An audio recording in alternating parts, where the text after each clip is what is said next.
कौरवकी, कहाँ थी तुम? क्या बात है? ब्रिट कह रहा था कि तुम अपने कक्ष में नहीं थी, वो ढूंढ रहा था तुम। कहाँ गई थी तुम? कौरवकी, तुम मौन क्यों? कहाँ गई थी? वो मैंने स्नान कराने ले गई थी। तुम्हें कहीं चोट तो नहीं आई?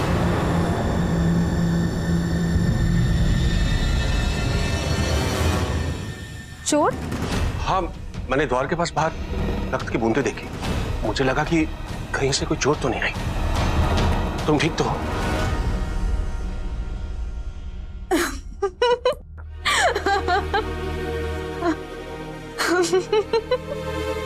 योद्धाओं को लगता है कि लाल रंग केवल रक्त का होता है, पर राजकुमार जी, ये लाल रंग रक्त का नहीं, आलता का है, जो मैं इनके पैरों में लगाने के लिए लाई थी। वही छलक कर गिर गया। मैं किसी को साफ करने के लिए कह देती हूँ।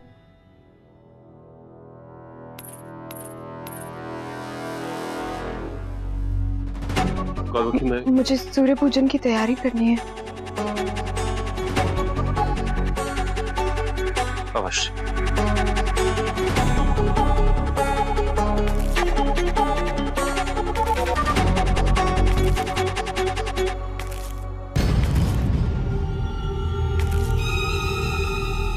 क्यों मुझे ऐसा लग रहा है कि कौरवकी मुझसे कुछ छुपा रही है? कौरवकी, मैं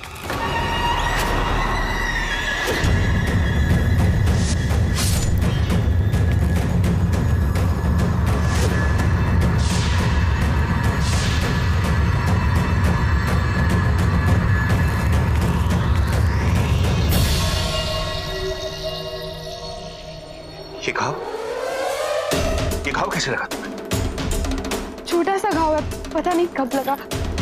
यदि किसी अपने से लगा होता तो पीड़ा अविस्मरणीय होती।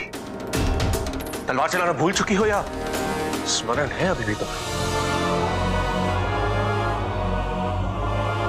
बाल्यकाल में सिखाया था तुम्हें, आज परीक्षा लेने की इच्छा हो रही है। इतनी परीक्षाएं दे दी, क्या वो पर्याप्त नहीं है? चुनौती का भय है या परिणाम का? मुझे किसी से भी भय नहीं लगता।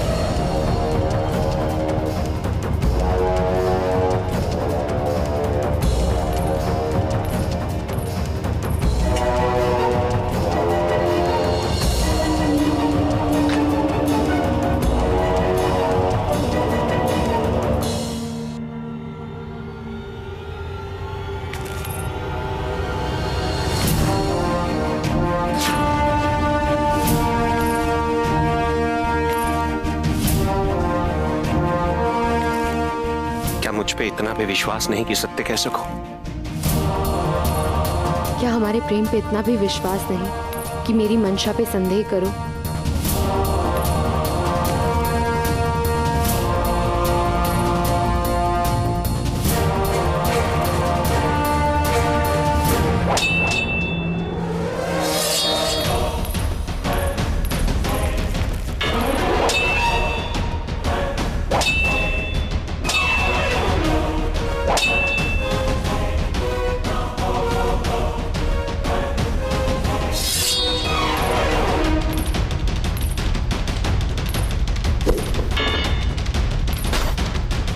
आज भी पहले की भांति तुम अपने आप से बहुत शीघ्र ही संतुष्ट हो जाती हो।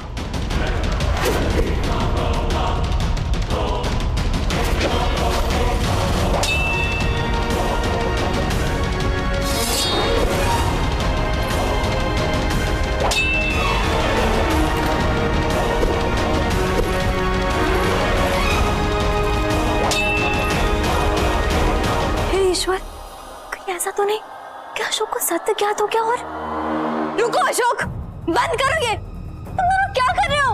ये लड़ाई हमारी है, तुम बीच में मत आओ।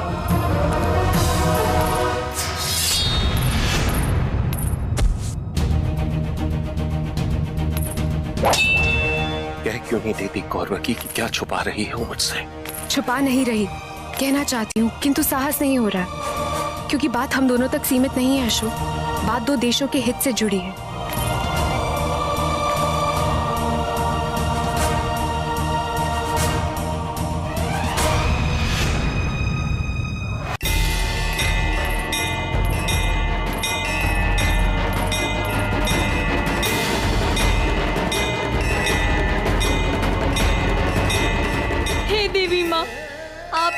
तक जो कुछ भी किया उसे विधि का विधान समझकर, आपका आशीर्वाद समझकर सदैव मैंने सर झुकाकर स्वीकार किया। किंतु आज जो घटित हो रहा है उसमें किसी का हित नहीं, किसी का भला नहीं। मनुष्य की धैर्य की इतनी परीक्षा मत लीजिए कि उसकी आस्था डगमगा जाए। यदि आज अशोक और कौरवकी के बीच कोई भी मतभेद उत्पन्न हुआ, केवल उनका हृदय नहीं टूटेगा, बल्कि मेरा आपके ऊपर से विश्वास टूट जाएगा।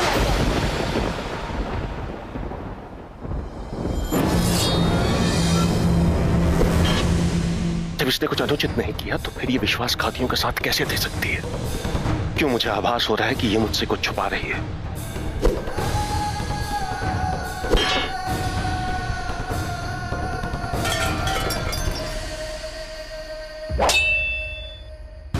ये घाव कैसे लगा तुम्हें? छोटा सा घाव है, पता नहीं कब लगा। कौरवकी जिसने अशोक को पाने के लिए न जाने कितने जप, तप और व्रत की, आप उसे हताश कैसे कर सकती हैं? आप अशोक का साथ कैसे छोड़ सकती हैं, जिसने सदैव सत्य और धर्म की राह को अपनाया? अच्छे लोगों के साथ बुरा कैसे हो सकता है माँ? भले और बुरे का निर्णय करने वाली तुम कौन होती हो?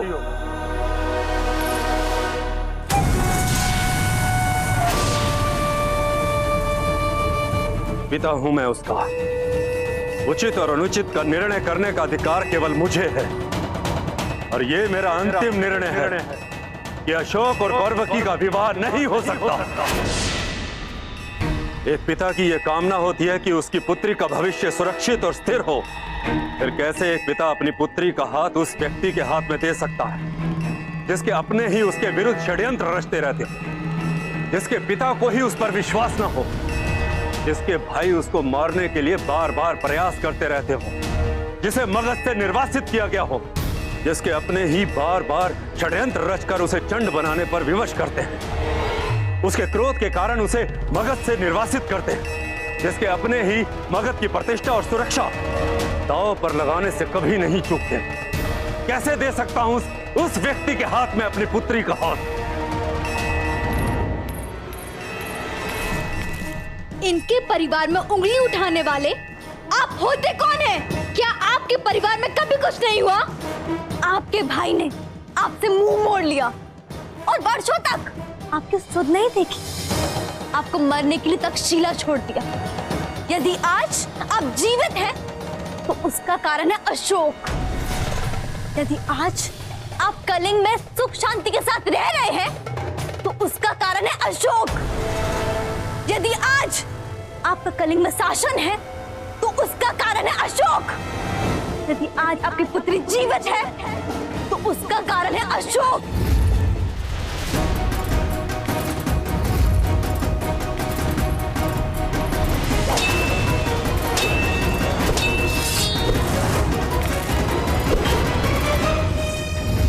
मुझे भली भांति ज्ञात है कि आपने अशोक और कौरवकी के बीच मतभेद उत्पन्न करने के लिए क्या किया है।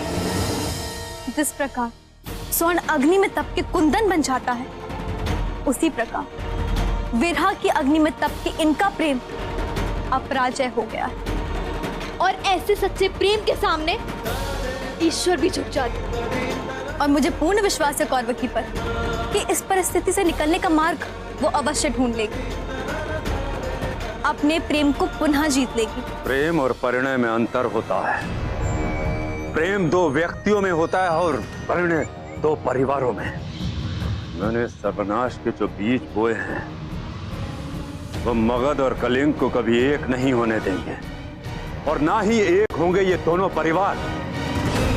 कौरवकी और वो दासी पुत्र अशोक कभी एक नहीं होंगे।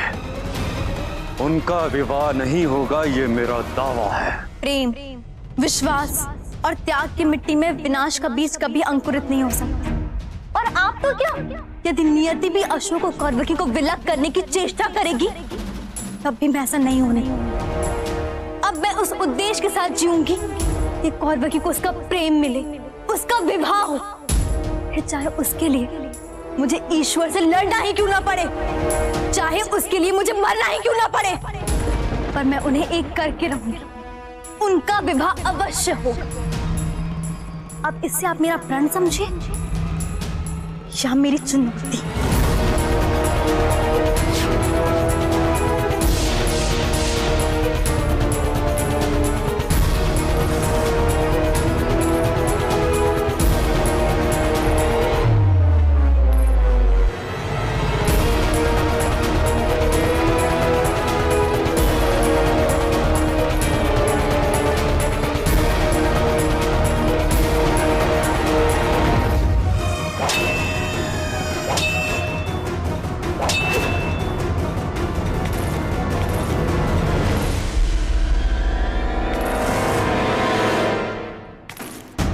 मेरी होने वाली अर्धांगिनी होने के पश्चात भी तुम मेरे विरुद्ध कैसे लड़ सकती हो?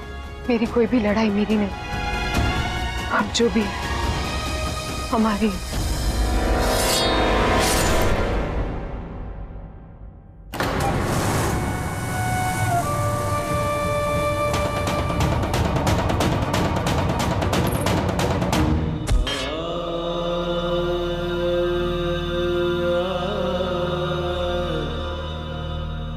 मुझे ज्ञात है कि तुम सत्य से अवगत हो, फिर मुझे दंड क्यों नहीं दे रहे हो?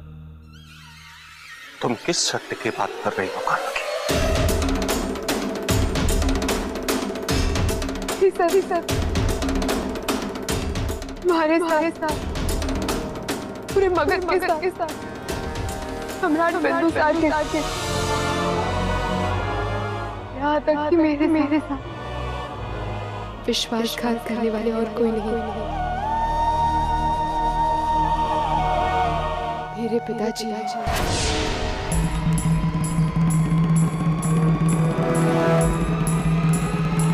मेरे अपनों ने राजकोष चुराया।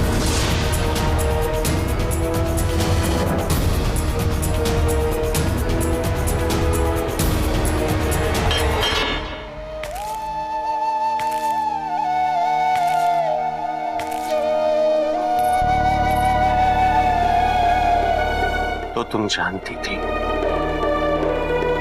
तो तुमने मुझे सत्य क्यों नहीं बताया?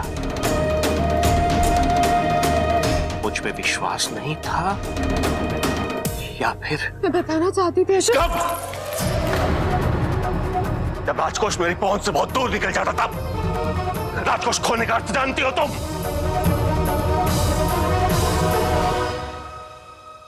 मुझ पे क्रोधित होने का अधिकार है तुम,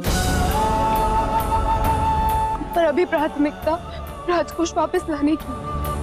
फिर मुझ पर विश्वास करना होगा अशोक, तुम्हें वही करना होगा जो मैं कह रही हूँ। यदि कोष मिलने से पहले तुमने किसी को भी सूचित किया या पिताजी को बंदी बना, मगध पर बहुत बड़ा संकट आ सकता है। जहां तक मेरा अनुमान, कल मेरे और पिताजी के विवाद के पश्चात उन्होंने उनके भाई को बोल दिया होगा कि वो कोष किसी और स्थान पर ले जाए। मैं उन्हें सफल नहीं होने दे सकती, इसीलिए मैं जा रही हूँ।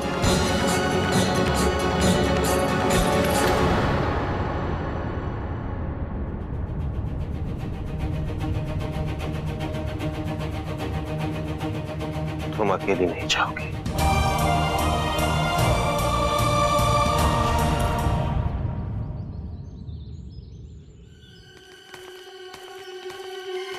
शीघ्रता करो।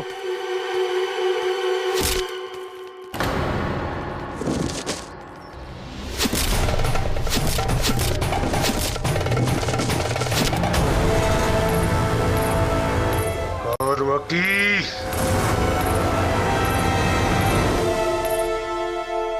अपने प्रेम के लिए अपने परिवार से विद्रोह।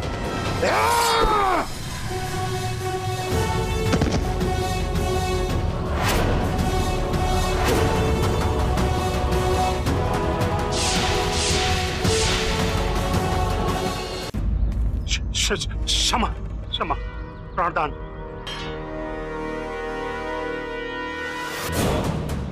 मगध के नियमों के अनुसार आत्मसमर्पण करने वाले की हत्या नहीं की जाती, किंतु आपको दंड तो देना ही पड़ेगा।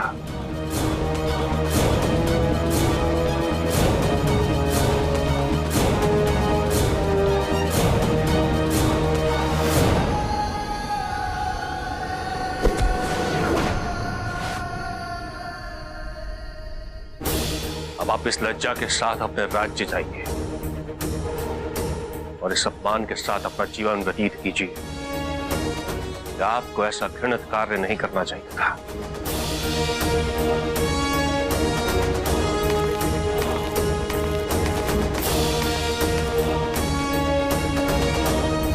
मेरे पिता मगध के अपराधी हैं। तुम्हें जो निर्णय लेना है ले लो, उचित हो।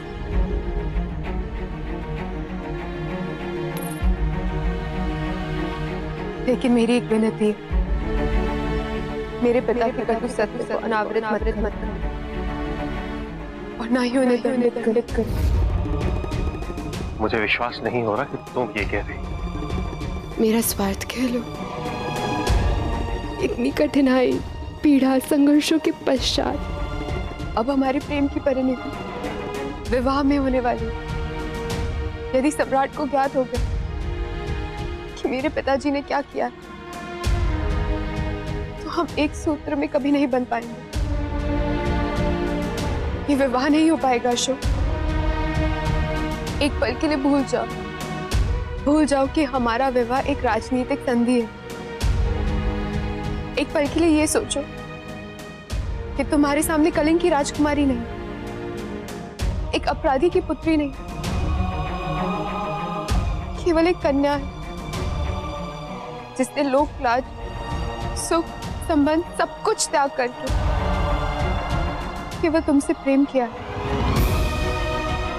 आज वो कन्या अपने प्राण प्रिय के समक्ष खड़ी होकर अपना प्रेम पुनः मांग रही है।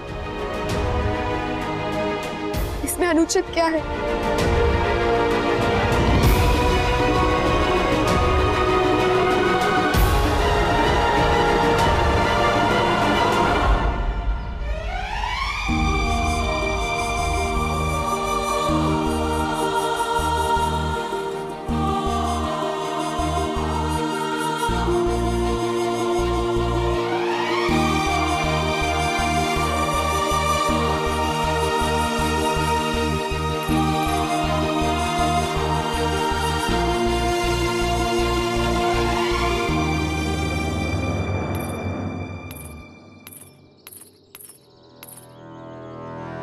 ये अशोक और कौरवकी कहाँ हैं?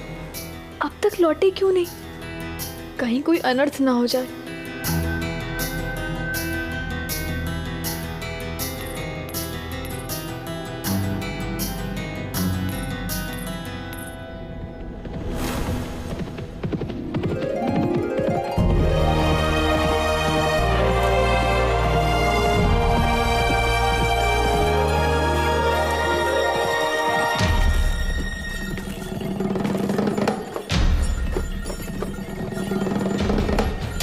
प्रसन्न क्यों हो रही? राज्य कोष वापस आने का अर्थ ये तो नहीं समझ रही कि अब अशोक और कौरवकी एक हो जाएं? नहीं, क्योंकि अशोक को ये बताना ही पड़ेगा कि वो राज्य कोष कैसे और कहां से लाया, और तब अशोक और कौरवकी मिलन से पहले ही अलग हो जाएंगे।